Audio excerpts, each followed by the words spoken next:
আমার দুর্গা ধর্ষিতা হয় প্রকাশ্য দিবালকে, আমার দুর্গা মরে গিয়ে বাঁচে যন্ত্রণা নিয়ে বুকে। বন্ধুরা, আমি মিনতি পাল আজ আবার চলে এসেছি আমার স্বরচিত একটা কবিতা আপনাদের সামনে পাঠ করে শোনানোর জন্য।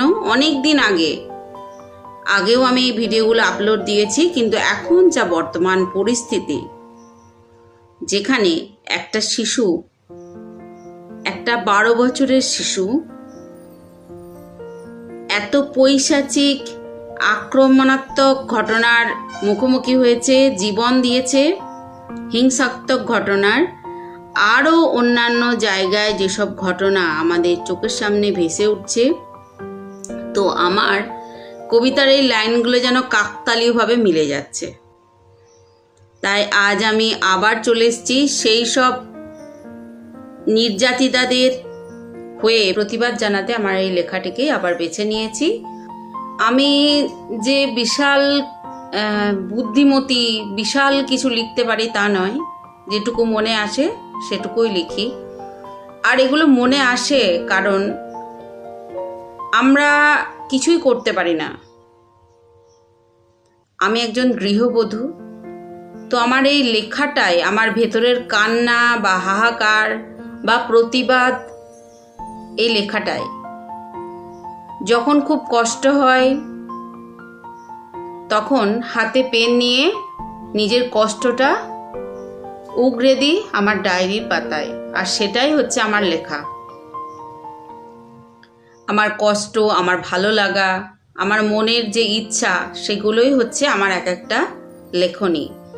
আর সেই লেখনীতেই উঠে এসেছে এই নিন্দনীয় ঘটনাগুলোর জন্যই। আগেও আমরা এই ঘটনার মুখোমুখি হয়েছি, আবার এখনও। তো আর বেশি কথা না বাড়িয়ে এবার শুরু করছি আমার স্বরচিত কবিতা আমার দুর্গা। আমার দুর্গা মন্দিরে নয়, থাকে পথে কুঁড়ে ঘরে। আমার দুর্গা পথের ধুলায় তপ্ত মাটির পরে। আমার দুর্গা খিদের জ্বালায় ড্রেন্ডাইটের নেশা করে। আমার দুর্গা বাটি হাতে রোজ ভিক্ষে করে। আমার দুর্গা বাড়িতে বাড়িতে এঁটো বাসন মাজে। সূর্যি মামা ওঠার আগে পৌঁছে যায় সে কাজে। আমার দুর্গা রিক্সা চালায়, হকারি করে ট্রেনে। আমার দুর্গা সদ্যজাত শিশু পড়ে থাকে রাস্তার ড্রেনে। কাঠকুড়ানি দুর্গা আমার জঙ্গলে কাঠ কাটে। সেই কাঠের বোঝা মাথায় বাচ্চা কোলে নিয়ে নগ্ন পায়ে হাঁটে।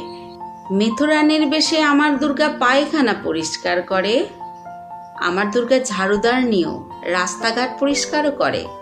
আমার দুর্গা বস্তির মেয়ে, স্যাঁতস্যাঁতে ঘরে থাকে। বৃষ্টির রাতে দুর্গা আমার সারা রাত ভিজে যায়।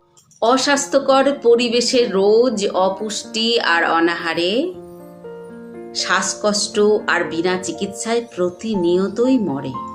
আমার দুর্গা ফসল ফলায়, রোদে পুড়ে জলে ভিজে। আমার দুর্গা নৌকা চালায় ঝড় বৃষ্টি মাথায় করে। আমার দুর্গা জাল ফেলে মাছ ধরে খালে বিলে। সেই মাছ আবার বিক্রি করে বসে রাস্তার ধারে। আমার দুর্গা ধর্ষিতা হয় প্রকাশ্য দিবালকে। আমার দুর্গা মরে গিয়ে বাঁচে যন্ত্রণা নিয়ে বুকে। আমার দুর্গা আবার পতিতালয়ে পতিতাবৃত্তিও করে। পতিতালয়ের মাটি দিয়ে তাই দুর্গা প্রতিমা গড়ে। নমস্কার বন্ধুরা, আমার কবিতা আবৃত্তি এবং লেখনী আপনাদের কেমন লাগলো অবশ্যই কমেন্ট করে জানাবেন, এবং আমার অন্যান্য ভিডিও দেখার অনুরোধ জানাচ্ছি। এটা আমার ক্রিয়েশনের চ্যানেল, তাই সমস্ত রকম ক্রিয়েটিভিটি আমি আমার এই চ্যানেলে আপলোড করে থাকি। আপনারা আমার সমস্ত রকম ভিডিওই দেখবেন। যারা আমার ইউটিউব চ্যানেল থেকে দেখছেন তারা আমার ভিডিওটিতে হাইপ করতে অবশ্যই যেন ভুলবেন না। আর চ্যানেলটিকে সাবস্ক্রাইব করে পাশে থাকা বেল নোটিফিকেশনটি অল করে রাখবেন, যাতে করে আমার নিত্য নতুন ভিডিও সবার প্রথমে আপনার কাছে পৌঁছে যায়। আর সুন্দর একখানা কমেন্ট করে রেখে যাবেন। ভালো লাগলে আত্মীয় পরিজনের সাথে শেয়ারও করতে পারেন। আর যারা আমার ফেসবুকের পেজ থেকে দেখছেন তারা আমার পেজটিকে অবশ্যই ফলো দিয়ে রাখবেন। তবে আজ এই পর্যন্ত। সবাই খুব ভালো থাকবেন, সুস্থ থাকবেন। এতক্ষণ সাথে থাকার জন্য অসংখ্য ধন্যবাদ জানিয়ে আমার ভিডিওটি আমি এখানেই শেষ করছি। নমস্কার।